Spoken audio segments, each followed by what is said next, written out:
بسم اللہ الرحمن الرحیم۔ شروع کرتا ہوں اللہ تعالیٰ کے نام کے ساتھ جو بڑا مہربان نہایت رحم کرنے والا ہے۔ ہم کو عبداللہ بن یوسف نے حدیث بیان کی، ان کو مالک نے ہشام بن عروہ کی روایت سے خبر دی، انہوں نے اپنے والد سے نقل کی، انہوں نے ام المؤمنین عائشہ صدیقہ رضی اللہ عنہا سے نقل کی۔ آپ نے فرمایا کہ ایک شخص حارث بن ہشام نامی نے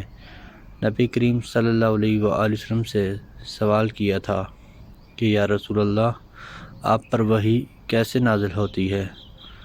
آپ صلی اللہ علیہ وآلہ وسلم نے فرمایا کہ وحی نازل ہوتے وقت کبھی مجھ کو گھنٹی کی سی آواز محسوس ہوتی ہے اور وحی کی یہ کیفیت مجھ پر بہت شاق گزرتی ہے۔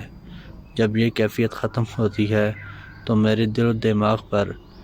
اس فرشتے کے ذریعے نازل شدہ وحی محفوظ ہو جاتی ہے، اور کسی وقت ایسا ہوتا ہے کہ فرشتہ بشکل انسان میرے پاس آتا ہے اور مجھ سے کلام کرتا ہے، پس میں اس کا کہا ہوا یاد رکھ لیتا ہوں۔ عائشہ رضی اللہ عنہا کا بیان ہے کہ میں نے سخت کڑاکے کی سردی میں نبی کریم صلی اللہ علیہ وآلہ وسلم کو دیکھا ہے کہ آپ صلی اللہ علیہ وآلہ وسلم پر وحی نازل ہوئی، اور جب اس کا سلسلہ موقوف ہوا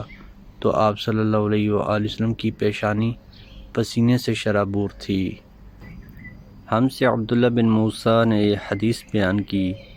انہوں نے کہا کہ ہمیں اس کی بابت حنظلہ بن ابی سفیان نے خبر دی، انہوں نے عکرمہ بن خالد سے روایت کی، انہوں نے عبداللہ بن عمر رضی اللہ عنہ سے روایت کی کہ رسول اللہ صلی اللہ علیہ وآلہ وسلم نے فرمایا، اسلام کی بنیاد 5 چیزوں پر قائم کی گئی ہے۔ اول، گواہی دینا کہ اللہ کے سوا کوئی معبود نہیں، اور بے شک محمد صلی اللہ علیہ وآلہ وسلم اللہ کے سچے رسول ہیں، اور نماز قائم کرنا، اور زکوٰۃ ادا کرنا، اور حج کرنا، اور رمضان کے روزے رکھنا۔ حضرت ابو ہریرہ رضی اللہ عنہ روایت کرتے ہیں کہ جناب نبی کریم صلی اللہ علیہ وآلہ وسلم نے فرمایا کہ ایمان کی 60 سے کچھ اوپر شاخیں ہیں، اور حیا یعنی شرم بھی ایمان کی ایک شاخ ہے۔ سیدنا عبداللہ بن عمرو بن عاص رضی اللہ عنہ سے مروی ہے کہ رسول اللہ صلی اللہ علیہ وآلہ وسلم بیچ منا کے حجۃ الوداع میں کھڑے ہوئے کہ لوگ آپ صلی اللہ علیہ وآلہ وسلم سے مسئلہ پوچھیں۔ سو ایک شخص آیا اور اس نے عرض کی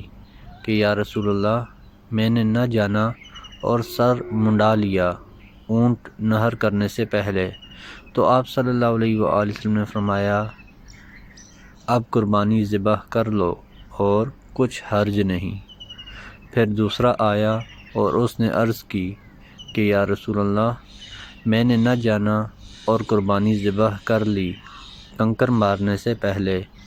تو آپ صلی اللہ علیہ وآلہ وسلم نے فرمایا، اب کنکر مار لو اور کچھ مضاحکہ نہیں۔ غرض ان سے جس عمل کی تقدیم تاخیر کو پوچھا تو یہی فرمایا کہ کچھ مضاحکہ نہیں، اب کر لو۔ حضرت ابو ہریرہ رضی اللہ عنہ روایت کرتے ہیں کہ رسول اللہ صلی اللہ علیہ وآلہ وسلم نے فرمایا کہ تم میں سے کوئی شخص جب اپنے اسلام کو عمدہ بنا لے، یعنی نفاق اور ریا سے پاک کر لے، تو ہر نیک کام جو وہ کرتا ہے اس کے عوض 10 سے لے کر 700 گنا تک نیکیاں لکھی جاتی ہیں، اور ہر برا کام جو کرتا ہے تو وہ اتنا ہی لکھا جاتا ہے جتنا کہ اس نے کیا ہے۔ حضرت عائشہ رضی اللہ عنہا روایت کرتی ہیں کہ رسول اللہ صلی اللہ علیہ وآلہ وسلم ایک دن ان کے پاس آئے، اس وقت ایک عورت میرے پاس بیٹھی تھی۔ آپ نے دریافت کیا یہ کون ہے؟ میں نے عرض کیا فلاں عورت، اور اس کی نماز کے اشتیاق اور پابندی کا ذکر کیا۔ آپ صلی اللہ علیہ وآلہ وسلم نے فرمایا، ٹھہر جاؤ، سن لو کہ تم پر اتنا ہی عمل واجب ہے جتنے عمل کی تمہارے اندر طاقت ہے۔ اللہ کی قسم، ثواب دینے سے اللہ نہیں اکتاتا، مگر تم عمل کرتے کرتے اکتا جاؤ گے، اور اللہ کو دین کا وہی عمل زیادہ پسند ہے جس کی ہمیشہ پابندی کی جا سکے اور انسان بغیر اکتائے اسے انجام دے۔ محترم دوستو، اللہ تعالیٰ سے دعا ہے اللہ تعالیٰ ہمیں ان حدیث پر عمل کرنے کی توفیق عطا فرمائے، اللہ تعالیٰ ہمیں دونوں جہانوں میں کامیابیاں عطا فرمائے، آمین یا رب العالمین۔ ویڈیو کو ثواب کی نیت سے زیادہ شیئر کریں۔ جزاکم اللہ خیرا کثیرا، والسلام علیکم ورحمۃ اللہ وبرکاتہ۔